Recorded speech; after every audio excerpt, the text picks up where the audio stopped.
Fidèles amis de Zaï TV, bonsoir. Bienvenue à ce rendez-vous informatif dont voici le sommaire. Le Parti Congrès du Peuple pour le Progrès CPP se retire de l'Alliance Force Cori pour un Bénin émergent FCBE. Les circonstances de ce choix et les perspectives d'avenir dans cette édition. Depuis quelques jours en ce mois de février, la ville de Cotonou est sous l'effet d'un retour corsé de l'harmattan. Comment se manifeste ce vent sec, froid sur la capitale économique du Bénin? Élément de réponse dans ce journal.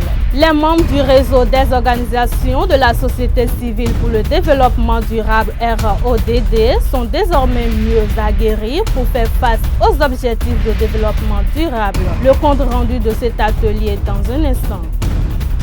À nouveau, bonsoir. Le Parti Congrès du Peuple pour le Progrès CPP a effectué les 17 et 18 février dernier son 4e congrès ordinaire. Il était question de relire les textes fondamentaux du parti, de procéder à son repositionnement sur l'échiquier politique national, puis enfin procéder à l'élection des membres du bureau national. Je vous invite à suivre le compte-rendu de la cérémonie d'ouverture des travaux. Face à l'alternance observée au pouvoir à l'issue de la présidentielle de 2016 au Bénin et face aux défis politiques qui s'imposent, le Parti politique Congrès du Peuple pour le Progrès CPP a organisé conformément à ses tests statutaires son 4e congrès ordinaire à Cotonou. Venus de tous les horizons du Bénin, les militants de cette formation politique se sont déplacés massivement pour témoigner leur attachement aux idéaux de ce regroupement, mais aussi et surtout prendre part aux travaux de ce congrès. Les réalités sont de plusieurs ordres. Le CPP, conformément donc à ces tests fondamentaux, appelle à son 4e congrès ordinaire. Deuxièmement, le CPP, face à la dernière mutation politique intervenue au Bénin, se doit à la République le rappel de sa troupe. Le CPP, enfin, face aux prochains défis et perspectives politiques dans notre pays, se doit à la République un réajustement. Plusieurs personnalités politiques ont marqué la cérémonie d'ouverture par leur présence. Ainsi, on peut noter la présence de la délégation des forces Cori pour un Bénin émergent FCBE, celle du Parti du Renouveau démocratique PRD et celle du Parti Mouvement Espoir du Bénin. À cela, il faut noter la présence de plusieurs députés à l'Assemblée nationale. Nous voici à la croisée des chemins après 19 ans d'existence du CPP et 10 ans de sa participation active à l'Alliance FCBE. Au plan national, le constat est qu'à l'avènement du régime de la rupture, les différentes réformes annoncées et consignées dans le programme d'action du gouvernement PAG ont été favorablement accueillies par la classe politique nationale dans son ensemble. Cependant, il est observé une dichotomie entre les réformes socio-économiques et les réformes politiques et institutionnelles dans leur mise en œuvre. L'assistance a eu droit à l'entame à une communication qui retrace l'historique du CPP. Des figures charismatiques du monde artistique béninois ont été conviées à la cérémonie afin d'égayer les invités.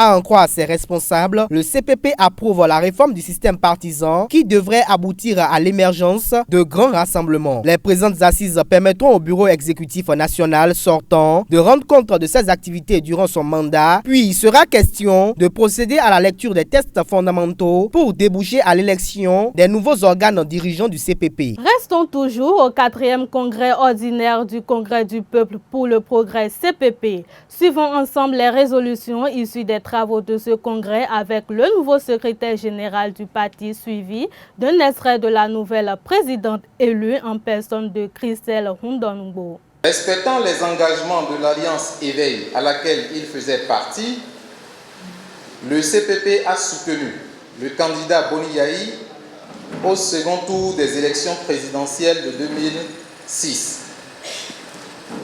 Au lendemain de sa prise de pouvoir, le CPP a participé à la mise en place en 2017 de l'Alliance Force Cori pour un Bénin émergent FCBE pour soutenir ses actions. Ainsi donc, le CPP est un membre fondateur de l'Alliance FCBE. À cet effet, le CPP a soutenu de façon engagée et sincère le chef de l'État d'alors, non seulement à travers ses propres activités, mais aussi et surtout à travers l'Alliance FCBE, en dépit de nombreux problèmes qui ont jalonné cette collaboration. Mieux, le CPP a soutenu, et ceci fortement, le choix du candidat Lionel Zinsou, indiqué par le président Boni Yayi aux élections présidentielles de 2016. C'est dire combien le CPP est resté fidèle et loyal aux idéaux du président Boni Yayi. L'engagement initial du CPP était de soutenir le président Boni Yayi jusqu'à la fin de son régime. Cet objectif atteint, le CPP a jugé nécessaire de retrouver son autonomie et de remobiliser sa troupe. Ainsi, le 4e congrès ordinaire a décidé de retirer le CPP de l'Alliance FCBE et recommande au bureau politique et au nouveau bureau exécutif de travailler à un repositionnement du parti allant dans le sens de la réussite de la réforme du système partisan dans notre pays. Prenant la mesure de ce défi, le 4e congrès ordinaire lance un appel à tous les militants du parti CPP pour une mobilisation totale et permanente. J'ai choisi personnellement, envers et contre tout, d'être une de ces femmes et de ces jeunes ambitieux pour notre communauté, pour notre pays. J'ai choisi l'engagement sans relâche, le travail bien fait et la tâche accomplie jusqu'au bout. C'est pourquoi, en ce moment solennel, je veux réaffirmer à vous, militants et militantes du CPP, ma détermination à porter les idéaux de notre parti avec engagement, avec loyauté, avec dextérité, avec courage, et ceci dans la plus grande sérénité. Chers amis, nous venons de tourner une page au CPP pour en ouvrir une autre que je souhaite rayonnante. Les résultats du présent congrès n'auront de mérite que s'ils nous permettent 1. La relance et le rayonnement du parti à travers le renouvellement ou l'installation des structures de base. 2. L'identification, oui, nous pouvons y arriver, l'identification des militants et des militantes du CPP. La promotion des valeurs militantes portées par les femmes et par la jeunesse, avec nous, bien entendu, les aînés. 3. Le repositionnement pour les futures perspectives et échéances politiques. Il y a quelques années que les habitants de Cotonou et environ n'ont plus eu l'apparition de l'harmattan dans le mois de février. Et pourtant, ce mi-février 2017 est caractérisé par l'harmattan, vent sec et froid chargé de poussière provenant du Sahara. Le ciel est souvent couvert durant cette période. Le constat dans ce reportage. L'harmattan est un vent sec et froid chargé de poussière qui apparaît au moins 3 fois par an. En cette période, le ciel est souvent couvert de brouillard. En ce mi-mois de février, l'harmattan est fortement ressenti au Bénin, plus particulièrement à Cotonou. Et pour ses habitants, ce phénomène est plutôt rare. D'abord, c'est bizarre parce que c'est un mois où l'harmattan ne vient pas souvent. Mais c'est venu. Et en tout cas, pour moi, ça me fait du bien parce que la chaleur était un peu trop. Mais ce qui frappe encore, c'est qu'il y a un peu d'inconvénients là-dedans. Les lèvres aussi, ça touche et ça aussi, c'est pas bon. Ça commence au mois de décembre ou bien jusqu'à mois de janvier. Ça m'étonne moi-même, je ne sais pas ce qui se passe chez nous au Bénin. Et pas de souvent maintenant sinon janvier mais ouais. À matin on tombe même tout. Et quand les attendent tout nos vivre jawe abine tout bon mi comprendre Les désagréments causés par l'harmattan sont énormes. Il y a entre autres les peaux sèches, rudes au toucher, les lèvres couvertes de petites fentes. On peut également noter l'apparition de petites pathologies telles que la grippe, le rhume et les affections pulmonaires. Alors, pour éviter tout ceci, certaines dispositions doivent être prises. Il y a les trucs qui se vendent à la pharmacie, les couvre-nez contre la poussière, ce qui rend un peu malade. Donc c'est ça qu'on doit prendre. Jɔnni ma tagba nu agbaza mitɔn ni ma ka do tagba nu fi mitɔn le de so donc mina protéger mi le bena do jɔnni me wa ou de mina si do bena protéger mi le bon jɔnni ma do tagba nu mi bonu ena la hanson da ho de wa nu mi o. Vivement que ces précautions soient prises pour éviter ces maladies qui réduisent le train de vie de la population béninoise. L'appropriation des discours des objectifs du développement durable au profit des membres des organes dirigeants du RODD est le thème retenu lors d'un atelier de formation qui s'est tenu ce vendredi à Cotonou. Reportage. Le réseau des organisations civiles pour le développement durable RODD a connu ce vendredi sa première activité. L'objectif de cet atelier est de renforcer les capacités des structures et de leurs ONG afin que les résultats escomptés soient atteints pour le bien-être de la population. Pour la présidente, de nombreux défis restent à relever. Le bilan de la mise en œuvre des OMD nous lance de nouveau sur le terrain de l'impact car les défis sont de plus en plus nombreux. Notre désir de nous unir s'inscrit dans ce sens et nous sommes désormais plus déterminés à soulager la peine de nos communautés de base à travers la mise en œuvre des 17 objectifs du développement durable.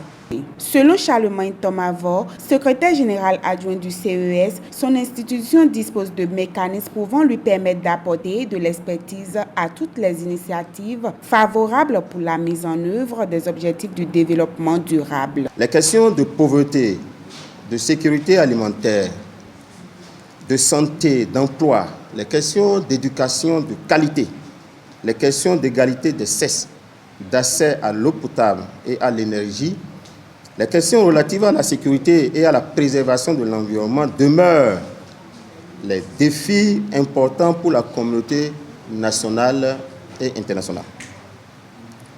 Le Bénin fait partie intégrante des engagements pris pour les prochaines années dans le cadre des ODD.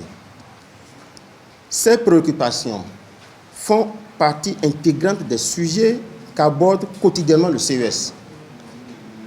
Dans le cadre de son rôle fondamental que lui confère l'article 139 de la Constitution, le CES du Bénin constitue de par sa composition un véritable creuset à même d'agir de concert avec les gouvernants en vue de la concrétisation des objectifs contenus dans le programme de développement post-2015. À cet effet, le représentant du ministre du Plan et du Développement a réaffirmé leur volonté d'accompagner le réseau pour la mise en œuvre de son objectif. La mise en œuvre des ODD, c'est une gestion participative et inclusive. Et les ONG ont une grande responsabilité. Vous avez, nous sommes au niveau sectoriel. Nous ne pouvons pas aller au fond, à la base. Vous êtes à la base pour pouvoir décliner toutes les ambitions du gouvernement. Le Bénin se préoccupe des conditions de mise en œuvre de l'agenda mondial 2030. Au Bénin, comme partout ailleurs, les déchets d'équipements d'électrique et électronique DEE couvrent tout produit fonctionnant avec de l'électricité. Ce sont des équipements arrivés en fin de vie ou ayant perdu leur usage initial. On peut retrouver ces déchets chez les réparateurs d'équipements électriques et électroniques. Mais que deviennent ces déchets? Élément de réponse dans ce journal. Les déchets d'équipements électriques et électroniques sont une catégorie d'équipements en fin de vie. Au Bénin, plus précisément à Cotonou, ces objets défectueux peuvent être retrouvés chez les maintenanciers, les réparateurs d'équipements électriques et électroniques. Il s'agit des réparateurs de postes téléviseurs et des réfrigérateurs. Les gens amènent des appareils, on essaie de les réparer. Il y a d'autres qu'on cherche la pièce, on ne le trouve pas. Il y a d'autres aussi, on cherche la panne. Et puis ce qu'il faut changer, il y a des problèmes à changer cette plaquette parce qu'il y a des circuits qui n'en ont pas sur le marché. Bon, on essaie de faire de notre mieux. Des fois, il y a d'autres clients qui nous amènent des frigos, donc, des frigos qu'on peut réparer. Les frigos là restent ici pendant au cours des années, 10 ans, 13 ans après, 14 ans après. Et puis, ça nous fait des espaces. Par exemple, pour les unités centrales, il y a la carte mère qui est peut-être endommagée. Et c'est un circuit intégré qui est endommagé. Et dans ce cas, nous avons la possibilité de faire le rebillage. Dans le cas où ça ne marche pas, nous sommes obligés de le mettre de côté. Les équipements défectueux passés aux oubliettes sont par la suite recyclés. Si on fait tout possible et ça ne marche pas, d'autres, les clients viennent chercher. Et à d'autres aussi, les clients abandonnent. Et puis, si on trouve un temps pour aménager à l'intérieur, on essaie de faire dégager. Et puis, si les gens qui achètent les trucs qui ne marchent pas, qu'on appelle les ganko-blé-blé, passent, on essaie de leur livrer ça. Donc, on est obligé d'appeler, de forcer d'autres clients de venir rechercher leur frigo. Il y a d'autres clients qui ne viennent plus. Et puis, ces frigos, on est obligé de prendre ça. En fait, quand le matériel reste auprès de nous un certain temps, puisque dans les clauses derrière nos factures, nous avons une clause qui stipule qu'après un certain temps, quand vous ne le passez pas à récupérer, vous considérez que le matériel n'est plus à notre niveau. Le recyclage s'organise peu à peu afin de récupérer les métaux précieux contenus dans ces déchets électroniques. Il y a d'autres gens, quand ils font ça, c'est pour former des dépotes. C'est pour former des dépotes. Il y a d'autres qui achètent ça pour vendre des poissons avec. Mais plus particulièrement, dès qu'on les vend, à ceux qui l'utilisent de temps en temps, ils revendent à d'autres personnes qui ont la possibilité d'extraire du cobalt. À eux de revendre, et c'est sûr, ça va en Chine, qui, dans ce cas, a une nouvelle vie. Ces métaux recyclés seront utilisés à d'autres fins pour subir des traitements appropriés. Mesdames et messieurs, c'est la fin de ce JT Soir. Merci de l'avoir suivi. Restez toujours connectés sur les www.ezertv.com.